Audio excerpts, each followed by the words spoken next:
Morning, Gate City Rotary. Good morning. We're having a little technical difficulties up here, but our Chris Justice is going to see if he can work some magic. But in the meantime, we're going to get started. Dennis Newman, can you lead us in our invocation? Yes. Bow your heads, please. Lord, today we pray that we will receive your special blessing because we are committed to be a real service organization to help humankind. May each of us in our daily routine come to know the joy of caring and sharing with others, but that are not as fortunate as we are. May our motto that includes service, caring, and sharing for us be life service instead of lip service. Amen. Stand for the pledge. I Pledge allegiance to the flag of the United States of America and to the republic for which it stands, one nation, under God, indivisible, with liberty and justice for all. And all the things we think, say, and do Is the truth. Is it fair to all concerned? Will it build goodwill and better friendships? Will it be beneficial to all concerned? Thank you, Dennis. And now for our Sergeant of Arms, Michael Yarborough. Good morning, Gate City. We've got a lot of visitors today. First, we have Tony Rollins, who's the guest of Jim Kennedy. Carson Reynolds.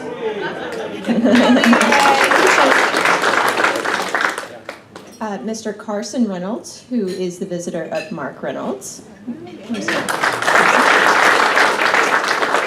Chris Justice has two guests, Gavin Snyder and Kaylee Justice. Welcome.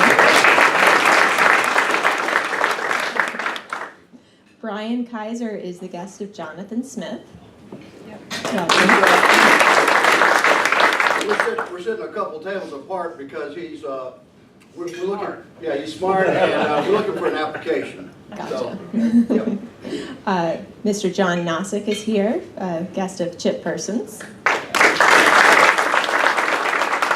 Mr. Tom Richardson is here, guest of Bobby Christensen. We have a visitor from the Crescent Rotary Club, George Arnold. George, where are you? And we also have Jason Gregory and who looks like a very happy Fleet. Fleet looks very rested. There they got the happy birds. Did I miss anyone? Okay, good. Thank you, Michael. Looks like we have lots of Rotarians in training, so it's always nice to see the short people come. Announcements. Changing of the guard. Richard, words of wisdom. We've got a week from tonight, 6 o'clock at Jamesford Meadow Clubhouse. We got about 62. We're fine with that number. We'd love to have more. I know some of the new members, if you have it and you're not on the emailing list, I've got 2 more that have expressed interest. Get with me before. James Edwards playing golf, and I think someone else approached me here with a possibility, but get with Randy on that. But it's going to be a fun night, so we'll hope to have about 70 folks. Richard, what's your cutoff on the head count? When do you need to know absolutely? We need to know by Tuesday. I'm going to get with the caterer by then. And, what's the dress code on this? like Rotary, business casual, you know. Bobby's wanting to know, does he need to wear socks? Dress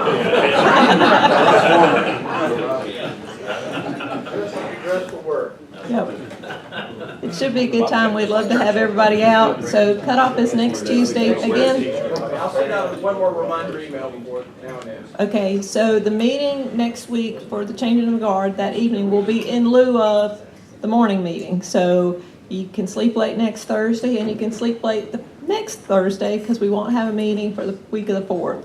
So 2 weeks in a row, no meeting here at the O. Henry. If you come, you may be by yourself. So please come to the change. You will be by yourself. I don't know. There's usually a couple that show up. Any other announcements from the floor? I think we're kind of winding down. Birthdays, anniversaries. Tony? Yeah, good morning. Happy birthday. We only have a anniversary, no birthdays this week. On the 24th, Jim and Sue Kennedy.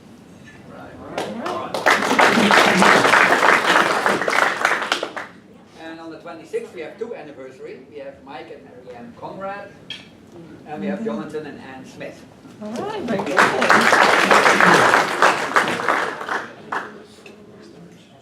And I guess we got our country's anniversary or birthday, the 4th, so coming up.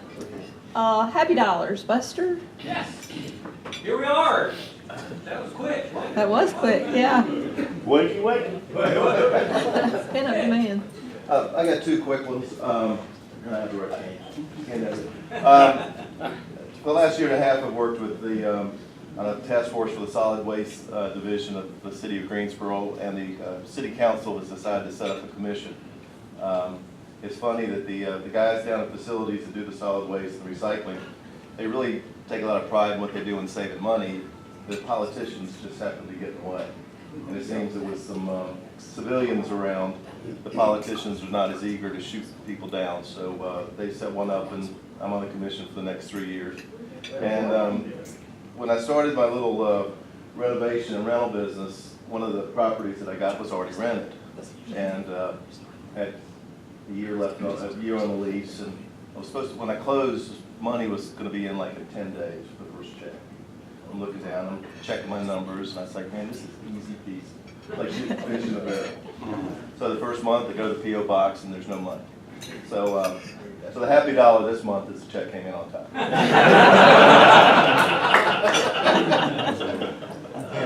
Grandbaby has a lot to say about what being a landlord. Yeah, we don't want to talk about that.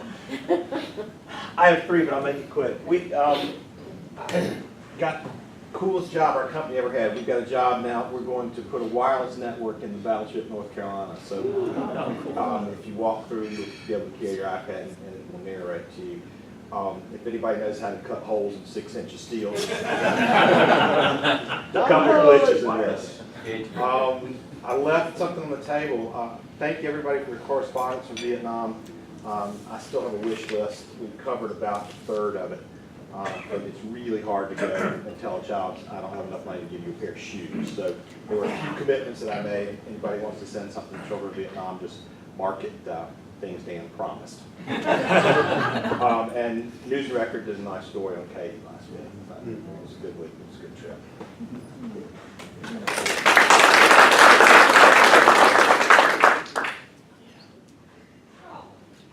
My happy dollar is all my friends sitting at the table with me.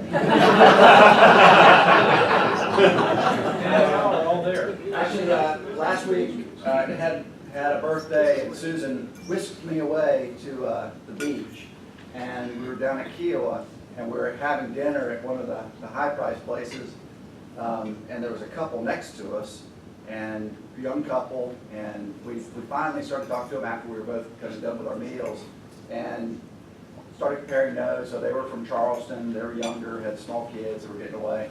And we said, well, we're from Greensboro. Oh, we know somebody from Greensboro. And we started comparing notes, didn't know anybody. And she said, I know, my cousin is so-and-so Foster.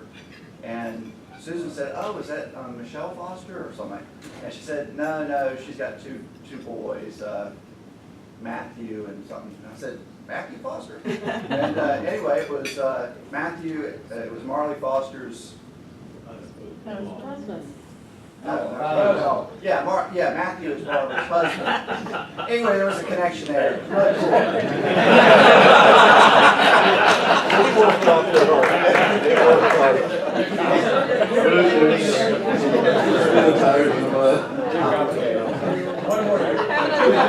It was really neat. I'll tell you later. Just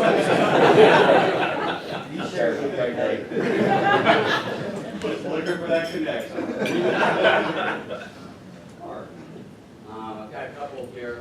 First of all, I got my first chance with a group of Rotarians to go up and go karting this last weekend out there at Virginia International Raceway, and it was a lot of fun. I didn't expect it to be that much fun, but it was a good way to get out some aggression too. So and the rest of it has to do with we've got a couple gators here in the house, and I've I've got 4 gators now, and my oldest here is Carson. He's on his way to 7:30 swim practice this morning, so he decided to come with me. And we got motivated to get up this early because on Tuesday night, we had a couple of his buddies broke 2 30-year-old relay records.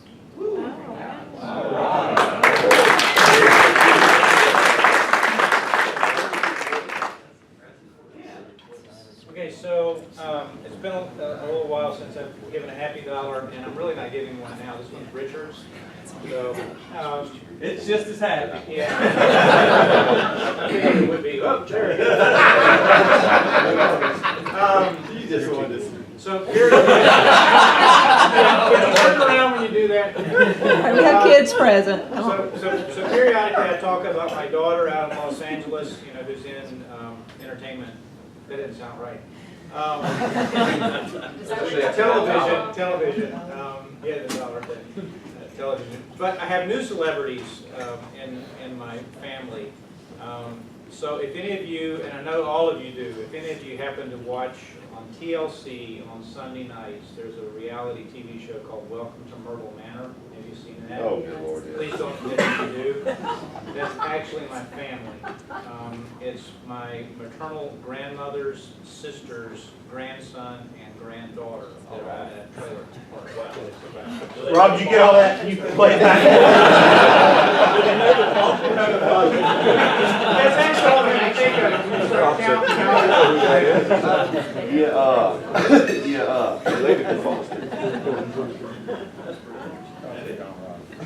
Well, Grandpappy said, people are always saying, you never know what you got till it's gone.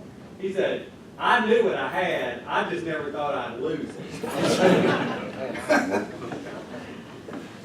Don, did you have something? Yeah, just a tidbit. I could be glad to pony up a dollar, but I was looking at the news on my wife's iPad last night, and remember Tony Soprano, the character? Yeah. He died yesterday of a heart attack. Got 51, I think? 51 years old. Yeah, down in Italy for getting ready to do some award show or something. Sure enough.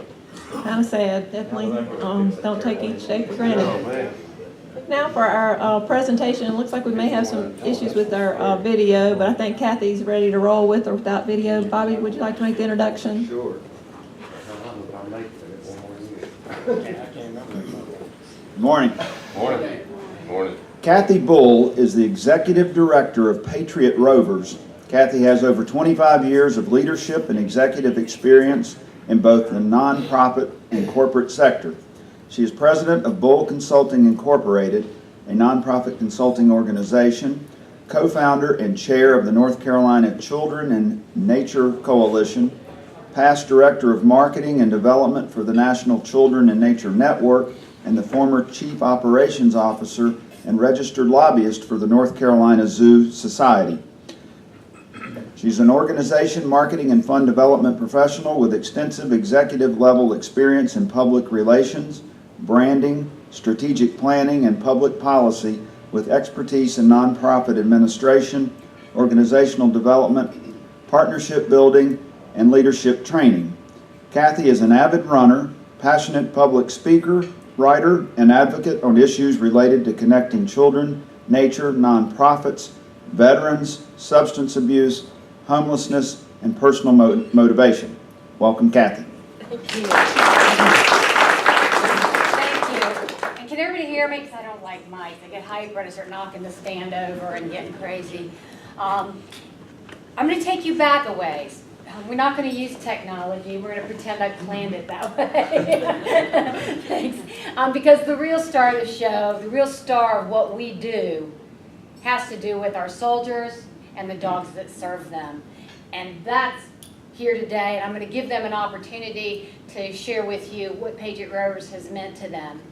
I couldn't help but thinking every time when we say the Pledge of Allegiance, how lucky we are to be in a country where we can gather together, where we can pray if we choose to, and we can stand up and salute our flag. Even if we don't choose to, we aren't forced to. But that's because the soldiers like Jason have fought so we would have those rights. And they fought so that we can have freedoms and rights and protect ours through our work in other countries.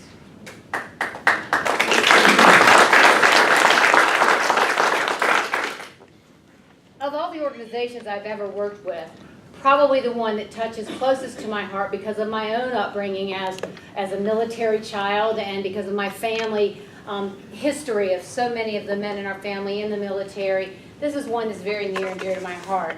The soldiers, as I've come to know them and seen their growth, have just been amazing. And it's given me a real insider's view of what it takes for these young men and women to go over to foreign lands, defend our freedoms, and then what it's like for them to come back home. I want you to imagine for a minute doing those things and coming home and realizing that you're carrying these invisible wounds with you. And you don't even know it, and you don't even think about it, because that's the way soldiers do. But when you go into a Walmart and the air conditioner pops on and makes a loud noise, you realize you startled. Or you realize you can't get in the front door of Walmart because too many people around you can bring on anxiety. Many of our soldiers today suffer from post-traumatic stress disorder. They estimate about 40%, and or traumatic brain injuries because of the nature of the war with a lot of explosives. So they also, on top of the wounds they can't see in terms of the PTSD, many of them also suffer from traumatic brain injury and those disabling conditions like memory loss, incredible ongoing pain, and a host of other things. Many of our soldiers, when they come to us, hesitate to get in their car and get to us, hesitate to get out of their car, and are very shy and withdrawn. And almost always, what really gets them going is when they see one of those little golden dogs there, wagging its tail and sniffing its hand, and then they get out of the car, and that begins the journey towards becoming reintegrated into their own lives, into their families, and into their communities. And eventually getting to a point for many of them where they can come to an event like today or come to bigger events. Jason went with me. We went to New York on the Intrepid for a major event. And stand in a crowd with that dog at their side and be a spokesperson so that they can turn around and give back to help another soldier, because that's the military way. It's all about defending our freedoms and being there for another soldier. Patriot Rovers was started because our founder, Dave Cantera, was a member of the Patriot Guard. And he noticed a disturbing trend about 3 years ago, and that's that most of the grieving families he was standing next to had lost their loved one, not through direct combat, but through suicide as a result of their PTSD condition. Statistics today are telling us that one soldier every hour of every day commits suicide. More are dying now as a result of PTSD after they come home than are dying in combat. That is just not acceptable in this country. It's not acceptable anywhere, and we have to do more. When David started to notice this trend and he started to realize what was happening, he recalled a lot of his own life and how his dogs were always a major part of it. And he is a canine behavioral expert. So he began looking at what's going on in the service dog industry and began to find the best practice for how you take a service dog that can traditionally help in other disabling conditions and work towards helping with post-traumatic stress disorder or brain injuries. And he took one dog that first year and tried it and saw a lot of success. Since that time, and we're on our third year, we'll have placed 67 dogs as of December. We once a year have a reunion, and it is unbelievable to see all the dogs coming and the soldiers and the Gold Star families. And that's the other element of our program. It's a three-part mission. We rescue dogs. Our dogs are not purchased. We don't go out and look for the best breeders of the best golden retrievers. We get our rescue dogs. We get them as pups. They are golden retrievers. Some are a golden lab mix because they're rescue pups. But we get them at a very young age. We take care of them. We raise them. We do all the health care, the spay, neutering. We do all of that. And then we begin the journey towards getting them ready to be service dogs. Along the way, checking to make sure that the right temperament, they're going to behave, because you know, golden retrievers sometimes think they're really too happy, and you don't want one that's too happy. You don't want one that's too shy. So you have to make sure they have the right temperament. And when we train the dogs, when they begin their training, they start with the AKC Star Puppy, and they learn some basic skills. And then they move into canine good citizenship, and then they learn some more basic skills. And once they pass through those, then they move into our boot camp phase, which is where they start to learn basic, higher level obedience skills and typical service dog skills like fetch and those kinds of things. We also begin training them on public access training, so that when they come into a room and they smell bacon on the table, they come and sit under the table instead of running and sniffing at all your plates. And we also train them to do, and it's amazing what you have to train them to do. Train them how to swim. We throw them in water so they learn how to swim. We train them to go up and down escalators. The funniest story was me and Jason in New York, and Fleet's not a fan of escalators, but he does it because he's trained to. And when the escalator picks up going up, he stretches as far as he can, plops his arms up, and lets it pick him up, drag him out. When we put him on the walkway, you know, where it does lift up, he looked back at Jason like, what's wrong with this? He didn't get it. But we train them on that. We put them in elevators. We take them to the shopping mall. We take them on a train, on Amtrak. We take them to the airport to get them trained around loud noises. Because these dogs have got to be the stabilizing presence under any condition they're in with their soldier. So if you think about how many times you go through life and there are loud noises, quick movements, people all around you, these dogs have got to be able to help the soldier. Among the service tasks that they're trained to do would be how to behave in the public areas, how to respond when people approach the soldier, and that's where the more specialized psychiatric or mental health service dog training comes in. At that point, we have selected who will be the soldiers that we'll be issuing dogs to, and we know more about their conditions, and we bring them in, and they go through an intensive period of training with our dogs. During that time, the training the dogs involves a variety of skills, but there are some basic ones that they're all trained to do in terms of the service dog training. And that would include if a soldier walks into a crowded room, the dog does some post-blocking. That is, you might think when you come up to the soldier and the dog kind of stands towards you and people go, oh, he's so sweet, can I talk to your dog? For the soldier who would normally isolate, he can focus on the dog, begin to engage with people while the attention's on the dog. Now, oftentimes I hear people say, oh, the dog really likes me, he's leaning into me. Well, yeah, but really what the dog's telling you is don't get any closer to my soldier, because he gently will push you and keep your distance. He keeps the distance around the soldier. In a crowded room, if Jason was to the middle of the room, the dog would walk around. If people were coming from different directions, the dog would walk and make sure that Jason knew there were people from all directions, and the dog had his back. The dog is trained to do medication reminders.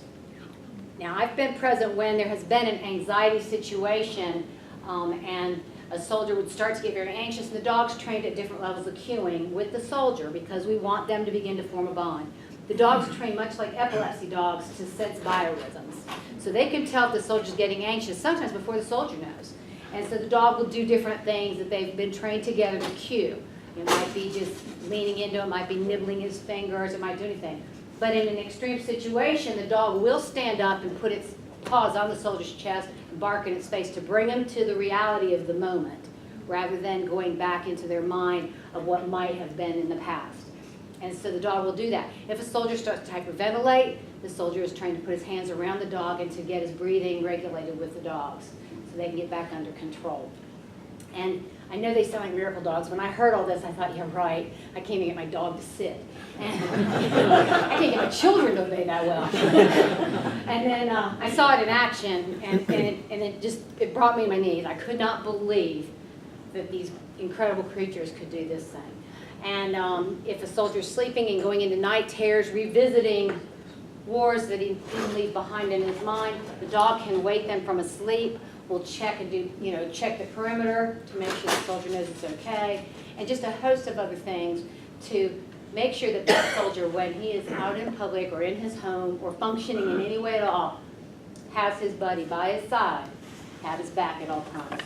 And the bond between the soldier and dog becomes incredible. And in a few minutes, I'm going to have Jason share with you a little bit about what it's been like for him to come back and get this dog and what the dog has done for him in his life. Let's see some of the other things I tell you about our dogs. We pick golden retrievers primarily because many dogs, dogs have all kinds of personalities. The golden retrievers are, they're the kind of lovable ones. One thing that's very important to us is that the soldiers begin to engage in community. They begin to talk to people and not be anxious. Soldiers can become very self-conscious, especially if they have a brain injury, because they may have trouble with speech, they may have trouble with balance. And the dogs can be trained to help with balance and those kinds of things, but still, it can be a little bit disconcerting and cause some anxiety on the soldiers' behalf, but the dogs have to be trained to be able to, when people come up, that people will not be afraid of the dog. Now you imagine if he's sitting up there with a Rottweiler, people might not run up and go, oh, the cute little doggy. This little golden retriever that's there looking all cute, they'll come up, they'll talk to the soldier, they'll engage. Now they won't come up and touch the soldier, grab the soldier and say, oh, hey, try to shake his hand. Because the first thing you almost always do when you see a cute little dog like that is, oh, hi, can I pet your dog? The conversation started, the focus is on the dog, not the soldier. It allows the soldier to interact on behalf of the dog, and there's something built in to talk about, something they can comfortably talk about, which is the dog. And then the dog is so flexible. Golden retrievers are, our founder likes to say they're like the hippies of the dog world. They can kind of go with anything. They're easy. and we start them young so we can mold them and watch them and track their personality development and their progress. Not every dog will make it. And when they don't, we find a loving home for them. So we still rescue them, care for them, but then they go into a loving home. Because we want these folks to have dogs that are going to be effective, and we want dogs that are going to be with them a long time. And when the soldier finishes his training, we have a big graduation, and everybody celebrates, and then we send him back to his home, to his community, and he's got a big pack of things. The dog's got his training vest, the soldier's got food, heartworm prevention, the service vest, everything he could need for a year to take care of that dog. And then we do check on him at 6-month intervals and again at a year, although the local ones don't really ever leave. It isn't just a program, it becomes a family. And so they have this ongoing camaraderie between them and other soldiers that can only be met with other soldiers. And it gives them an opportunity to be together, to support each other, to share their experiences that they can't share with others, and they don't necessarily like sharing in a medical environment. They have enough of that. This is not in lieu of mental health or physical therapy. It is not in lieu of medication, although many soldiers are able to reduce the amount of medication they're on. This is just another tool, but it is the only 24/7, 365 days a year tool they have. And when the nightmares come, it isn't helpful to have to call and make an appointment. And so these dogs are there all the time. They become a constant extension of the soldier coming back. One important element of our program, our third healing piece, is that Gold Star parents, Gold Star mothers, and if you don't know what that is, Gold Star mother has lost a son or daughter in combat, and they receive a Gold Star. It is part of a national recognition, and they also support each other. The Gold Star moms we have a unique partnership with, in that they can contact us and ask that we name a dog after their fallen child. And so each of our dogs bears the name of a hero that has died in the line of duty. And at the graduation, we bring those parents to meet the dogs, to meet the soldiers, and if they're able to come, they put the vest on the dog in their child's name. And you'll see them. They'll bring badges, medals, dog tags. It's quite an experience to be a part of. It is quite an experience to witness. The last one we did, we went to the airport in Greensboro, and as we walked in, we had a slew of dogs. There were 2 moms coming and 2 soldiers meeting them all for the very first time. So as they're coming off the plane, and the soldiers who become very nervous at meeting these parents. And they're coming up, and you can see them greeting, and you see half the TSA out there with their cell phones starting to take pictures and video clips. But it is always very, very moving. Stake Street hosts our reunions. I have to shout out to them because they generously host us every time we've been here, and they do twice a year. They open their doors, decorate the restaurant, decorate the staff. They just really blow out as their way of thanking our soldiers and our Gold Star families. And so it is quite an experience. I can't tell you how rewarding it is when you hear these Gold Star mothers talk about, there's all these monuments and all these parks and all these wonderful things. But this is a living memorial to my child, and it's helping another soldier, which is the one thing that soldiers will always tell you. They need to help another soldier. That's important to them. And so they get to see their child's legacy live on in helping another soldier.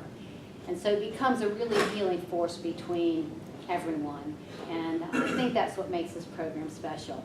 We are based in High Point. We serve all of North Carolina, and in some cases other communities. have heard about us. They've raised funds so that we would place dogs with soldiers in their community. We've got them in Florida, Ohio, South Carolina, New York, Boston area, greater Boston area.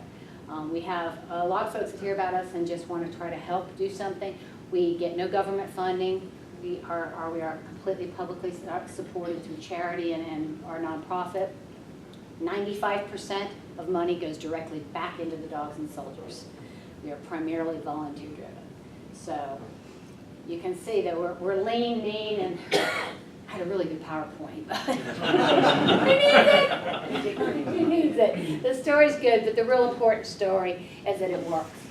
It works because we see soldiers that get to come back into their families' lives. We have soldiers that call say, oh, I was going to go home, but I couldn't because I'm going to go to my son's soccer game. Or they send us pictures from the zoo where they get to do other things. They get to stand up, and some of them even get to go back to work. And ultimately, our goal is for each individual soldier to come home knowing how much they gave made a difference and helping them so they can come back to the world that they protected. And so without any further ado, I want to bring up Jason and let him share with you a little bit about him and Fleet, and then we'll open the floor for questions.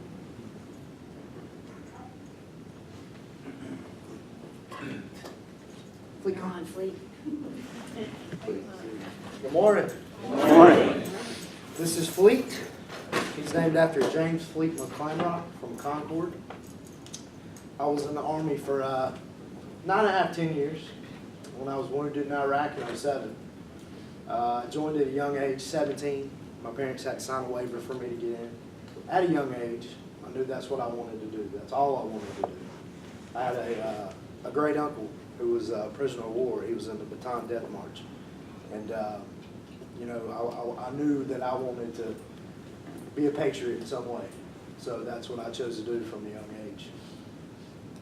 Being medically retired in 07, after all that I knew was the military was very, very hard.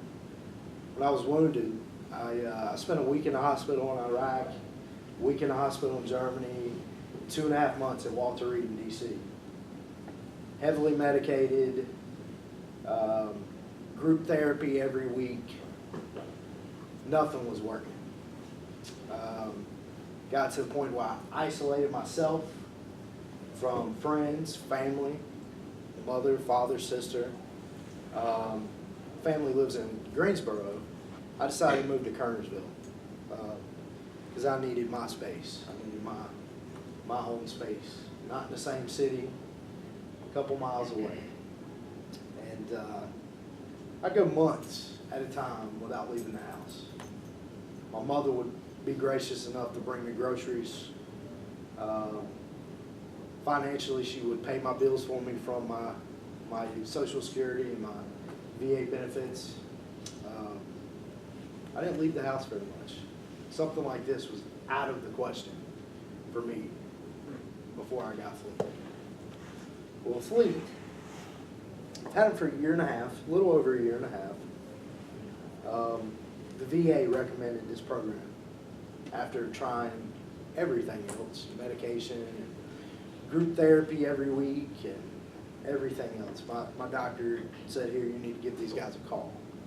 Give this a try. I did. I got